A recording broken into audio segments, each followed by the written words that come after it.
எல்லாருக்கும் வணக்கம். ரோபோ சங்கர் அண்ணா எப்படின்னா, இதுக்கு முன்னாடி இதே மாதிரி ஒரு வாட்டி ஒரு நியூஸ் வந்தது, இந்த மாதிரி அவர் சீரியஸாக இருக்கார், இறந்துட்டாருன்னு. அப்போ நான் அந்த வீட்டுக்கு வந்த அண்ணனை பார்க்க, அந்த டைமில் அண்ணன் அந்த வீடியோ யூடியூப்பில் வைரலாக போயிட்டுருக்கு, ரோபோ சங்கர் இறந்துட்டாருன்னு சொல்லிட்டு. அதை அண்ணனே அந்த வீடியோவை பார்த்து அந்த வீடியோ கமெண்ட்லாம் போட்டுன்னு இருக்காரு, பாவம் ரெஸ்ட் இன் பீஸ்ன்னு சொல்லிட்டு அவரே போட்டு வந்தார். ஏன்னா அப்போ ஒரு ரூமராக இருந்தது, அது இந்த மாதிரி ரோபோ சங்கர் இறந்துட்டாருன்னு சொல்லிட்டு. ஸோ இதை கேட்கும்போது இதுவும் அதே மாதிரி இருந்தால் நல்லாயிருக்குன்ற மாதிரி தான் தோணுச்சு. பட் அதுக்கான வாய்ப்பு இல்லைன்னு போக போக தான் மனசு அது உணருது. அது கஷ்டமாக தான் இருக்கும்னு.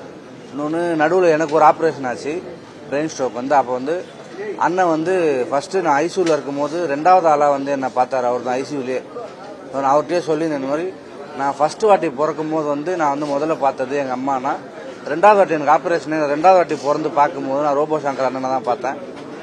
அதனால் இந்த மீடியாவில் எனக்கு நிறைய ஃப்ரெண்ட்ஸ் இருக்காங்க, எல்லாருமே ஃப்ரெண்ட்ஸாக இருக்காங்க.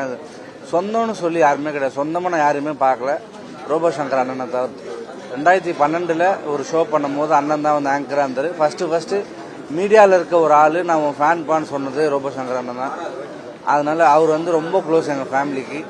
அதனால இது ஒரு மாதிரி ஹார்டாக இருக்குது, மனசுக்கு ஒரு மாதிரி கஷ்டமாக ஃபீல் தருது. வேற ஃப்ரெண்ட்ஸு இறந்தா கூட நமக்கு அந்த மாதிரி தெரியுமான்னு தெரியல. பட் இவரோட சாவு 2 நாளாக நானும் ப்ரே பண்ணியிருக்கேன், எப்படியாவது போய் பார்த்துன்னு எதுவும் ஆகாது சொல்லிட்டு. பட்டு அப்படி நடக்கலை. இருந்தாலும் கஷ்டமாக தான் இருக்குது. அவங்க ஃபேமிலி அண்ணி ஸ்ட்ராங்காக இருக்கணும், அது மட்டும் தான் நான் வேண்டிக்கிறேன் இப்போதைக்கு.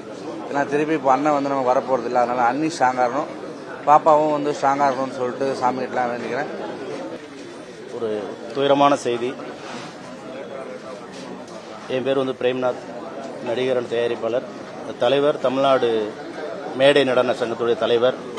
இந்த சங்கத்துடைய காப்பாளர் தான் தம்பி ரோபோ சங்கர்.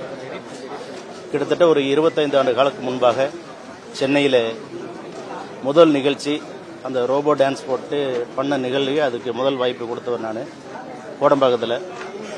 அதுக்கப்புறம் என்னுடைய நிகழ்ச்சியில் கிட்டத்தட்ட ஒரு 1000கணக்கான மேடை, அதுக்கப்புறம் ஒரு படங்கள் நிறைய பண்ணார். இருந்தாலும் அந்த மேடை நிகழ்ச்சி என்றைக்கும் விட்டு கொடுத்ததில்லை.